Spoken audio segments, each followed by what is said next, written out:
අලුත් අවුරුදු නත්තල් වෙනත් උත්සව සමයන් ගණනාවක් උදා වෙනවා. නමුත් මේ ලෝකයේ කොවිඩ් ආසාදිතයන් දිනෙන් දින වැඩි වෙනවා. ලෝකයේ කොවිඩ් ආසාදනය පිළිබඳ අවධානම වැඩි වෙලා තියෙනවා. මරණ සංඛ්‍යාව වැඩි වෙලා තියෙනවා. ඒ නිසා අපි කාරුණිකව ජනතාවගෙන් ඉල්ලා සිටිනවා පුළුවන් තරම් නිරෝධායන රීති නොතිබුණත් උදේකලා බව තිබුණත් නොතිබුණත් ඔබගේ සංචරණය සීමා කරලා කටයුතු කරන්න කියලා. ඒ වගේම සාප්පු සවාරි වලට යාමේදී, ඒ වගේම අවන්නල් වලින් කැම ගැනීමේදී, පොදුවේ යම් යම් දේ භාවිතා කිරීමේදී, පෝලිම් වල ඉන්න අවස්ථාවලදී, මුදල් ගෙවන අවස්ථාවේදී, පොදු ප්‍රවාහන සේවා භාවිතා කරන අවස්ථාවේදී හැම විටම නිරෝධායන රීතීන් වලට අනුගතව කටයුතු කරන ලෙසට ඉල්ලා සිටිනවා.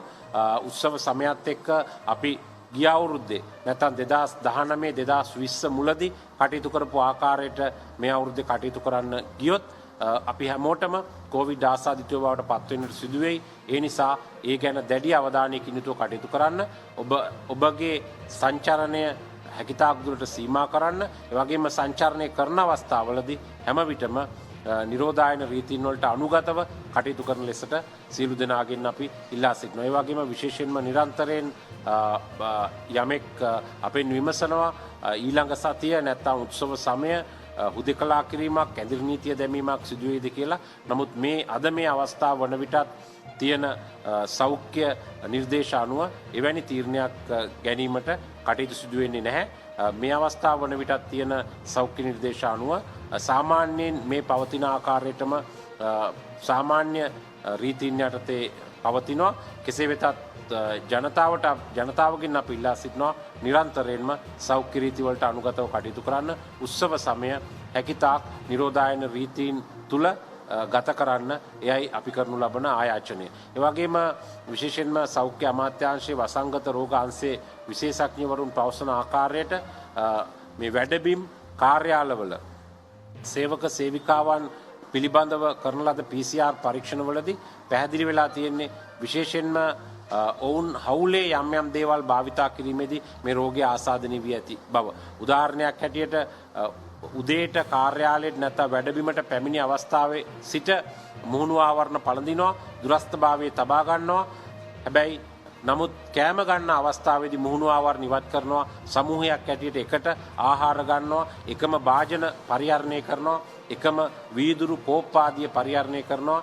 අවසානයේදී මේ රෝගය ආහාර ගන්න අවස්ථාවේදී ව්‍යාප්ත වීමේ ප්‍රවණතාවයක් තියෙන බව තමයි දැනට කරපු යම් යම් පරීක්ෂණ අනුව සෞඛ්‍ය බලධාරීන් වෙත වාර්තා වී තිබෙන්නේ. විශේෂයෙන්ම වසංගත රෝග විශේෂඥයින් මේ ගැන පවසන්නේ. ඒ වගේම හවුලේ සමහර අවස්ථාවලදී වැඩබිම්වල දුම්වැටි එකට පානය කිරීම, ඒ වගේම වෙනත් බුලත් විට වැනි දෑ හවුලේ පරිහරණය කිරීම, ඒ වගේම මත්පැන් ආදී පරිහරණය භාවිතා කිරීමේදී වීදුරු එවැනි දෑ යොදා ගැනීම මේවත් මේ ආකාරයට මේ රෝගයේ ව්‍යාප්තියට බලපාන බව සඳහන් වෙනවා. ඒ නිසා ඉදිරි කාලයේදී උත්සව සමය එළඹෙනවත් එක්කම සාද පැවැත්වීමේදී, වෙන යම් උත්සව ප්‍රිය සංഭാෂණ පැවැත්වීමේදී, සතිය අන්තය ගත කිරීමේදී මේ කාරණා ගැන විශේෂයෙන්ම ජනතාව දැනුවත් වනු ඇතැයි අපි අපේක්ෂා කරනු ලබනවා.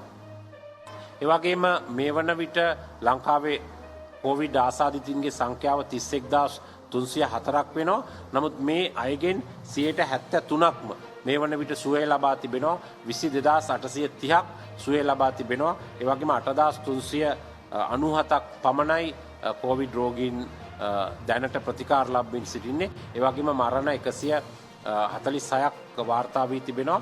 මෙය සාමාන්‍ය කොවිඩ් වැළඳුණු සංඛ්‍යාවෙන් 0.7%ක ප්‍රතිශතයක් බවට තමයි වාර්තා වෙන්නේ. දැන් විශේෂයෙන්ම අපි ජනතාවට සඳහන් කරන්නේ මේ ආකාරයට දිනෙන් දින ලක්ෂ ගණනින් ලෝක රටවල් වල ආසාදිතයින් ඉහළ යනවා. ඒකට ප්‍රධාන හේතුව පුද්ගල චර්යාවේ තිබෙන අඩුපාඩු බවට තමයි ජාත්‍යන්තර සමීක්ෂණ වාර්තා කරන්නේ. ඉතින් ඒ නිසා මෙය පාලනය කර ගැනීමට නම් රජයේ පැත්තෙන් එහෙම නැත්නම් සෞඛ්‍ය බලධාරීන් ආරක්ෂකාන්ට ගන්න තිබෙන හැම පියවරක්ම ගෙන තිබෙනවා. අද මේ අවස්ථාව වන විට මාර්තු 11 වෙනිදා ඉඳලා මේ දක්වා කාලය තුල PCR පරීක්ෂණ 9,88,964ක් සිදු කරලා තියෙනවා. ඒ වගේම මේ දෙවැනි කෝවිඩ් රැල්ල පටන්ගත් ඔක්තෝබර් 4 වෙනිදා සිට මේ දක්වා කාලය තුල මෙම සංඛ්‍යාවෙන් 6,89,255ක්ම සිදු කර තිබෙන්නේ ඔක්තෝබර් 4 සිට මේ දක්වා කාලය තුල මුළු සංඛ්‍යාව 9,88,964යි. ඒ වගේම ඊයේ දිනේදී තමයි විශේෂයෙන්ම වැඩිම PCR පරීක්ෂණ සහ ඇන්ටිජන් පරීක්ෂණ ගණනාවක් සිදු කරලා තියෙන්නේ. ඊයේ දිනේදී පමණක් සිදු කළ PCR සහ ඇන්ටිජන් පරීක්ෂණ සංඛ්‍යාව 17,000ක් පමණ වෙනවා. ඒ අනුව නිරන්තරයෙන් යම්කිසි ස්ථානයක පොකුරක් අණු පොකුරක් ඇති වුණොත් ඒ සම්බන්ධයෙන් ඇන්ටිජන් පරීක්ෂාව සිදු කරනවා, PCR පරීක්ෂණ සිදු කරනවා. ඒ වගේම එම රෝගීන් ආසාදිතයින් වෙන්කර හඳුනා ගැනීමට කටයුතු කරනවා. නමුත් ජනතාවගේ වගකීම තමයි ඔබේ පැත්තෙන් තියෙන කාර්යභාරය තවදුරටත් ඉටු කිරීම, ඔබ නිරෝධායන රීතීන් වලට අනුගතව කටයුතු කිරීම. ඒ වගේම විශේෂයෙන්ම අපි සමහර අවස්ථාවලදී පසුගිය දීපවාලි උත්සව සමයේ නිරීක්ෂණය කළා කොළඹින් පිටතට යාම සම්බන්ධයෙන් යම් යම් සංචාරණ සීමා බස්නාහිර පළාතෙන් පිටතට යාම සම්බන්ධයෙන් පැනෙවුවා. නමුත් ඒ සීමාවන් වලට පටහැනිව සමහර පුද්ගලයෝ කටයුතු කිරීම නිසා එක් පුද්ගලයෙක් ඒ වගේම දෙන්නෙක් නිසා විශේෂයෙන්ම කොළඹින් පිටත ගිනිගත්තේන නුවරඑළිය හැටන් වැනි ප්‍රදේශවල අණු පොකුරු නිර්මාණය වුණා. ඒ නිසා අපි විශේෂයෙන්ම ඉල්ලා සිටිනවා මේ පිට ප්‍රදේශවල සිට කොළඹ සේවය කරන ජනතාව සියලු දෙනාගෙන් නිරන්තරයෙන් නිරෝධායන රීතීන් වලට අනුගතව කටයුතු කරමින් මේ සඳහා සහාය වන්න. ඒ වගේම යම් ආකාරයකට නිරෝධායන රීතීන් වලට අනුගත නොවි කටයුතු කළොත් එය සමස්ත සමාජයටම ශ්‍රී ලංකාවටම විහිදී යාමට අවකාශයක් තියෙන්න පුළුවන්. ඔබට උණ සෙම් ප්‍රතිශ්‍යාව එමත් නැත්නම් මේ රෝගයේ වෙනත් රෝග ලක්ෂණ තියෙනවා නම් ඒ රෝග ලක්ෂණ තිබියදී ඔබ මේ ප්‍රදේශයෙන් වෙනත් ප්‍රදේශයකට ගමන් කළොත් සම්පූර්ණයෙන්ම ඔබත් සමග මේ කොවිඩ් වෛරසයත් ඒ ප්‍රදේශයට ගමන් කරනවා. දීපවාලි උත්සව සමයේදී සමහර ප්‍රදේශවල මේ තත්ත්වය නිරීක්ෂණය කරනු ලැබුවා. එවැනි පුද්ගලින් නිසා එම ප්‍රදේශවල අණු පොකුරු නිර්මාණය වුණා. ඒ නිසා විශේෂයෙන්ම අපි කොළඹ ප්‍රදේශයේ සිටින පිටස්තර ප්‍රදේශවල ජනතාවගෙන් ඉල්ලා සිටිනවා නිරන්තරයෙන් නිරෝධායන රීතීන් වලට අනුගතව කටයුතු කරන ලෙසට. එමෙන්ම විශේෂයෙන්ම රජය ලෙසත් ඒ වගේම සෞඛ්‍ය බලධාරීන් ලෙසත් එක් පැත්තකින් අපේ රටේ දේශීය වශයෙන් සිටින රෝගීන්ට ප්‍රතිකාර කරනවා, ඒ වගේම PCR පරීක්ෂණ සිදු කරනවා වගේම මේ කාලය තුල ගුවන්තොටුපොළ වසා දැමූ කාලයේ සිට මේ දක්වා කාලය තුල විදේශගතව සිටින ශ්‍රී ලාංකිකයින් 56600ක් පමණ මේ රටට ගෙන්වා තිබෙනවා. විශේෂයෙන්ම ඒ අය නිරෝධායන කඳුරු වලට වෙතට යොමු කරලා PCR පරීක්ෂණ සිදු කරමින් විශේෂයෙන්ම අපේ විදේශගතව සිටින අපේ සහෝදර ජනතාව තම මව්බිමට පැමිණි අවස්ථාවේ ඒ සම්බන්ධව කටයුතු කරලා තියෙනවා. ඒ නිසා නැවතත් අපි මතක් කරන්නට තිබෙන්නේ යම් කිසි ප්‍රදේශයක ඒ මහල් නිවාසයේ හුදෙකලා බව අගුළු දැමීම ඉවත් කරත් ඒ ප්‍රදේශයේ හුදෙකලා කිරීමක් තියෙනවා නම් ඒ හුදෙකලා කිරීමට අදාළ නීතිවලට ගරු කරමින් ජනතාව කටයුතු කිරීම අත්‍යවශ්‍ය වෙනවා. ඒ වගේම උත්සව සමයේදී නිරෝධායන රීතිවලට අනුගතව කටයුතු කිරීම අවශ්‍ය වෙනවා. එමෙන්ම තවදුරටත් වාර්තා වෙනවා සමහර ප්‍රදේශවල සෞඛ්‍ය බලධාරීන් කොපමණ උත්සාහ කළත් ඇන්ටිජන් හෝ PCR පරීක්ෂණ වලට ජනතාව නොපැමිණෙන බව මේ සම්බන්ධයෙන් විශේෂයෙන්ම සෞඛ්‍ය බලධාරීන් විසින් දන්වා තිබෙනවා. යම් කිසි කෙනෙක් මෙවැනි පරීක්ෂණයකට පැමිණෙන්නේ නැත්නම් නිරෝධායන නීතියක් උල්ලංඝනය කරනවා. ඒ වගේම ඔහු යම් ආසාදිතයෙක් වෙලා මේ රෝගය තව කෙනෙකුට පතුරවනවා නම් එය ද්වේෂ සහගතව මේ රෝගයේ පැතිරවීමක් වෙනවා. ඒ අනුව අපේ රටේ අපරාධ නීතිය යටතේ එවැනි තැනැත්තන්ට දඬුවම් කරන්න පුළුවන්. එවැනි අවස්ථාවකදී වරදකරු වුණොත් අවුරුදු 3ක සිරදඬුවමක් සහ දඩයකින් නැත්නම් ඒ දෙකින්ම දඬුවම් කිරීමේ හැකියාවක් තියෙනවා. ඊට අමතරව විශේෂයෙන්ම ඒ අයගේ දේපොළ චංචල හෝ නිශ්චල දේපොළ එම රෝගයේ පැතිරවීමට උපයෝගී කරගත් යම් දෙයක් තියෙනවා නම් ඒවා මුද්‍රා තැබීමටත් නිරෝධායන රීතීන් යටතේ හැකියාවක් තිබෙනවා. ඒ නිසා විශේෂයෙන්ම අපි ඉල්ලා සිටිනවා නැවත නැවතත් සෞඛ්‍ය බලධාරීන් නියෝගයක් ලබා දුන්නාම ඒ නියෝගයට අනුගතව කටයුතු කරන ලෙසට විශේෂයෙන්ම හුදෙකලා ප්‍රදේශවල සිටින සියලු දෙනාගෙන් කොළඹ මහල් නිවාස ආශ්‍රිතව සිදු කරපු ඇන්ටිජන් පරීක්ෂණවලට ඒ පවුල්වල සමාජිකයින් සහභාගී වුණා. ඒ සමාජිකයින් සහභාගී වීමේ ප්‍රතිඵලයක් ඇටියට තමයි මේ මහල් නිවාස මුදා හැරීමට හැකියාවක් ලැබුණේ හුදෙකලා බවින්. යම් ප්‍රදේශයක කෙනෙක් ඇන්ටිජන් පරීක්ෂාව එහෙම නැත්නම් PCR පරීක්ෂණයට සහයෝගය ලබා දෙන්නේ නැත්නම් හැංගිලා ඉන්නවා නම් ඒ ප්‍රදේශ දීර්ඝ කාලයක් ඒ ආකාරයටම තබන්නට සිදු වෙයි. ඒ නිසා මෙම සෞඛ්‍ය බලධාරීන්ගේ උපදෙස් වලට ගරු කරමින් සෑම විටම අදාළ නියෝග පිළිපදින්න සෞඛ්‍ය පරීක්ෂණ සාම්පල් පරීක්ෂණ සඳහා පෙනී සිටින ලෙසට ඉල්ලා සිටිනවා. මොනවද තියෙන ප්‍රශ්න?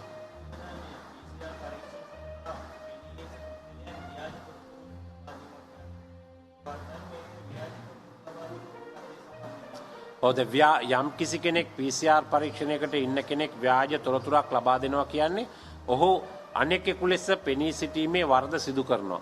මේ වරද අපේ රටේ අපරාධ නීතිය අනුව දඬුවම් ලැබිය හැකි වරදක් වෙනවා. එවැනි අවස්ථාවකදී එවැනි තැනැත්තෙකුට අවුරුදු 3 දක්වා කාලයක බන්ධනාගාර ගත කිරීමක් ලැබෙනවා. අපරාධ නීතියට අමතරව ඔහු නිරෝධායන රෙගුලාසියකට පටහැනිව කටයුතු කරන කෙනෙක් වෙනවා. ඒ අනුව එහිදීත් මාස 6ක හිර දඬුවමක් සහ දඩයකට යටත් කිරීමේ හැකියාවක් තිබෙනවා. යම්කිසි කෙනෙක් PCR පරීක්ෂණයකට ව්‍යාජ නමකින් පෙනී හිටියොත් එක් පැත්තකින් අපරාධ නීතිය යටතේ අවුරුදු 3ක සිර දඬුවමක් අනෙක් පැත්තෙන් නිරෝධායන රීතින් යටතේ මාස 6ක හිර දඬුවමක් නියම කිරීමට හැකියාවක් තියෙනවා අධිකරණය. පෙරේදා මේ ටැගල්ලේ පිළිතුරවල නිරෝධායන ක්‍රමය. ඊට පස්සේ ඒකී දැන්වීම් ගරවලා ඊට පස්සේ ඉඳන් නැවතත් පොත් ක්‍රියාත්මක වෙලා තියෙනවා. ඊට පස්සේ නැවතත් නිරෝධායන කරලා තියෙනවා ඉල්ලා කණ්ඩායම. ඒ වගේ ඒක නීතිය ක්‍රියාත්මක වෙලා කියන තත්ත්වයක් දකින්නේ නැහැ. ඒ වගේ සිටුේෂන් එකක් කොහොමද ක්‍රියාත්මක වෙන්නේ? නිරෝධායන නියෝගයක් යම්කිසි සෞඛ්‍ය බලධාරියෙක් ප්‍රකාශයට පත් කළොත් ඒ නිරෝධායන නියෝගයට අවනතව කටයුතු කළ යුතුයි. එහෙම කටයුතු කරන්නේ නැත්නම් ලංකා දණ්ඩ නීති සංග්‍රහයේ 264 වගන්තිය යටතේ දඬුවම් ලැබිය හැකි වරදක් වෙනවා. ඒ වගේම නිරෝධායන සහ රෝග වැළැක්වීමේ ආක්ෂාපනතේ 4 වගන්තිය සමග කියවෙන 5 වගන්තිය යටතේ දඬුවම් ලැබිය හැකි වරදක් වෙනවා. එවැනි අය නිරෝධායන නියෝගයකට පටහැනිව කටයුතු කරනවා නම් එක් පැත්තකින් ඔවුන් මේ රටට ආදරේ නැති අය. එක් පැත්තකින් ඔවුන් මේ රටේ සමස්ත ශ්‍රී ලාංකිකයින්ට ද්‍රෝහී වෙන අය හැටියට හඳුන්වන්න පුළුවන්. ඔවුන් ඇත්තටම රටට ද්‍රෝහී වන පුද්ගලයින්. එවැනි අයට ඉතා දැඩිව නීතිය ක්‍රියාත්මක කිරීම අවශ්‍යයි. එවැනි සිදුවීමක් ගැන මම දුටුවා යම් යම් මාධ්‍ය වලින් අනිවාර්යෙන්ම මේ සම්බන්ධයෙන් විමර්ශනයක් සිදු කරනවා.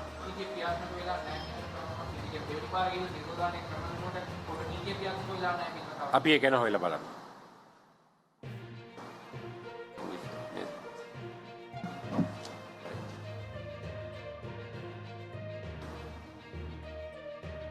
As of today, 30,304 deaths in respect of COVID-19 have been reported.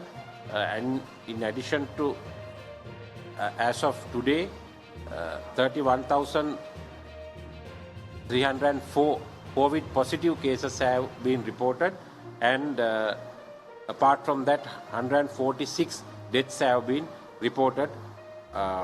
In addition to that, 22,830 persons have left the hospital after the treatment, and still 8,397 persons are being treated at hospitals, COVID treatment centers.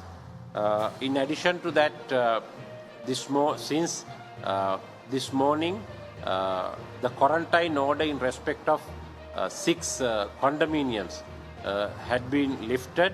However, these condominiums are situated in lockdown areas. So therefore, the inmates of the condominiums, they can come out, they can move in the premises of the condominium area. However, they cannot move on roads as usually, and they cannot go on three-wheelers. They are not able to open up shops because the quarantine isolation order is being implemented in that particular respective police area. Therefore, we would like to express our sincere appreciations to the inmate who obeyed with quarantine rules and regulation, especially the isolation order, for a period of almost 45 days.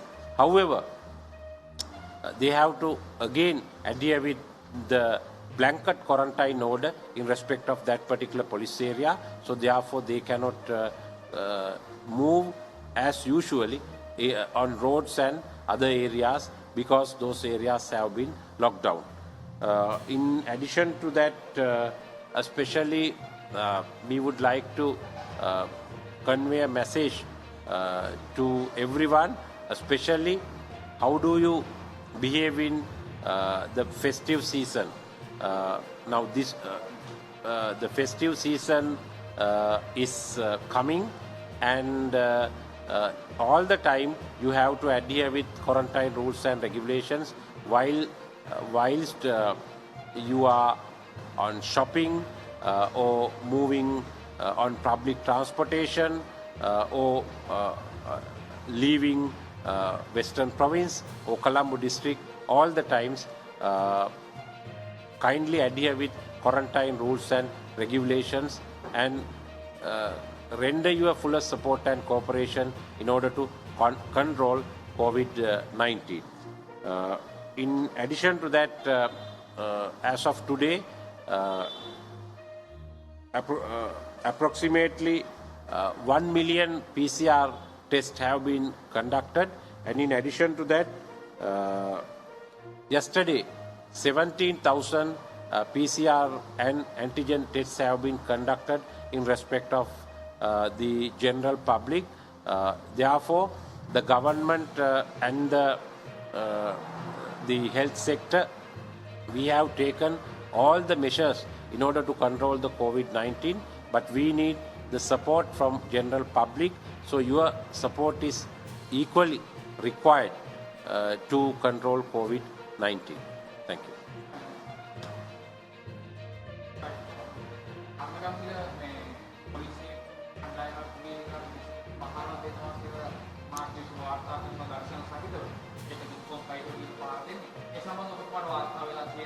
ඔය සම්බන්ධව නාලිකාවක ගිය ප්‍රවෘත්තියක් සම්බන්ධව වාර්තා වුණා. දැන් ඒ පිළිබඳව මේ සිද්ධියට පිරිසක් සහභාගී වෙච්ච බව පොලිස් නිලධාරීන් ස්ථානාධිපතිවරයා පවසා සිටියා. ඒ ගැන පූර්ණ වාර්තාවක් පොළොන්නරුව ජ්‍යෙෂ්ඨ පොලිස් අධිකාරිවරයාගෙන් අපි ඉල්ලලා තිනවා. ඒ වගේ මේ පොලිස් නිලධාරීන් යම් සටහන් යොදලා තිනවා නම් ඒ සටහන් සමග යම් ආකාරයක බලය පාවිච්චි කිරීමක් කරා නම් ඊට හේතු කාරණා ඒ සියල්ල පිළිබඳව පූර්ණ වාර්තාවක් පොලිස් මුලස්ථානයේ ඉල්ලලා තිනවා. ඒ වාර්තාව ලැබුණු පසු ඒ වාර්තාවේ තියෙන කරුණු සලකලා බලලා ඉදිරි පියවර ගැනීමට බලාපොරොත්තු වෙනවා.